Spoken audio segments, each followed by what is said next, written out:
Let's talk about sales objections. You know that moment that makes most reps' stomachs drop? Well, what if I told you that every single objection you hear is actually a hidden opportunity? In the next few minutes, we're going to completely flip the script on how you see objections, turning them from roadblocks into your secret weapon. So, picture this. A buyer hits you with an objection. What happens in that next moment literally defines the rest of the deal. The average rep? They panic. They pounce, they start talking over the customer, their voice gets all tight. But the top performer? They do something totally different. They actually lean back, they pause, they get curious, and they turn that moment of friction into a moment of trust. So how do they pull that off? What's the secret sauce? Well, it all starts with this really simple but powerful idea. Your first move isn't to answer the objection. No. It's to deeply, truly understand where that buyer is coming from before you even think about offering a solution.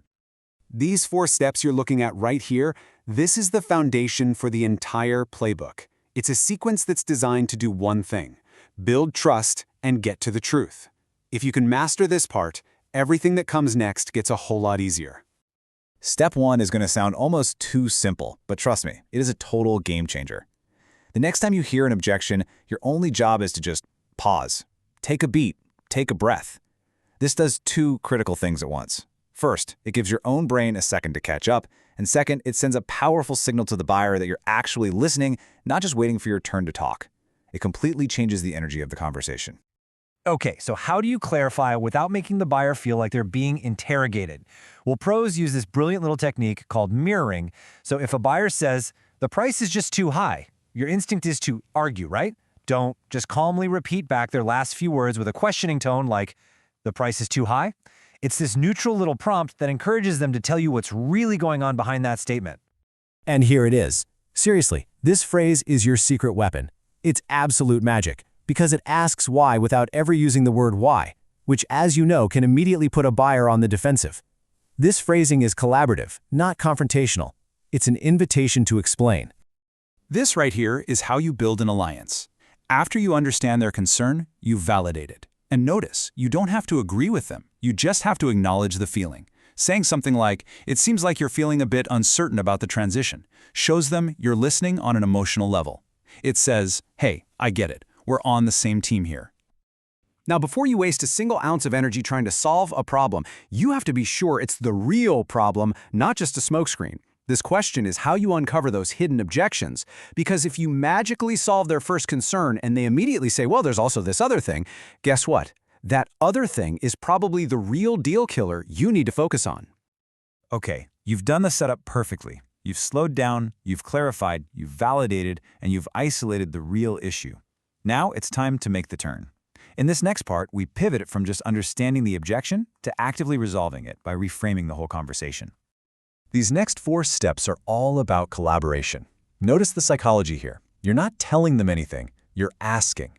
You gain permission, you offer a new way to look at things, you make sure it landed, and then, and this might sound a little crazy, you actually go looking for more trouble. We'll see why in just a second. The words you choose here make all the difference. If you say, "Can I make a suggestion?" you sound kind of preachy, and it triggers what psychologists call the rebellious teenager effect.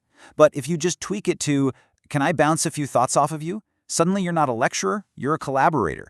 It makes you seem a little vulnerable, and it invites them to brainstorm with you. And this is the reframe in action. It's beautiful. You don't fight their objection, you just change the lens they're seeing it through. You take what they see as a negative, and you show them why it's secretly a positive. Bad timing becomes the perfect time to prepare. So to get real closure, you never ever ask a simple yes-no question like, "Does that make sense?" Because that just begs for a polite, meaningless yes. This question, on the other hand, is open-ended. It forces them to really confirm that the issue is resolved. Remember this: objections you bury alive have a nasty habit of coming back as deal-killing zombies later on. Now, this might seem completely backwards, but the data is clear. Top performers actually get 33% more questions from buyers. They aren't trying to avoid objections, they're inviting them. Why on earth would they do that? Because every single question is a clue. It tells them exactly what the buyer cares about and gives them a roadmap to proving their value. All right, let's get into some next-level stuff. We're going to talk about the sneakiest deal killers out there, the objections that don't even sound like objections. In fact, a lot of the time, they actually sound like good news. This is probably one of the most shocking insights from all the data. If a call is just full of positive language, that's great, amazing, love it. You should be worried. Lost deals actually have a nearly 13% higher positive sentiment score. It's often the sound of a buyer being polite instead of raising the real issues that are actually going to kill your deal. And here's another huge red flag to listen for. The buyer who only wants to talk about features. That person is usually just window shopping. Top performers know this, and they pivot away from that conversation. They know that deals are won on business value and ROI, not on a laundry list of technical specs. That's why the data shows they spend almost 40% less time on feature talk than the reps who miss their numbers. So think of this chart as your early warning system.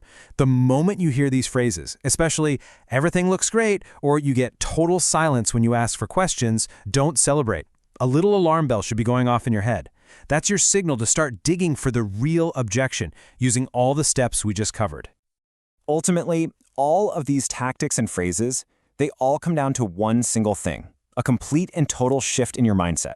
It's about rewiring your brain to stop seeing an objection as a rejection and to stop reacting with that gut punch of fear.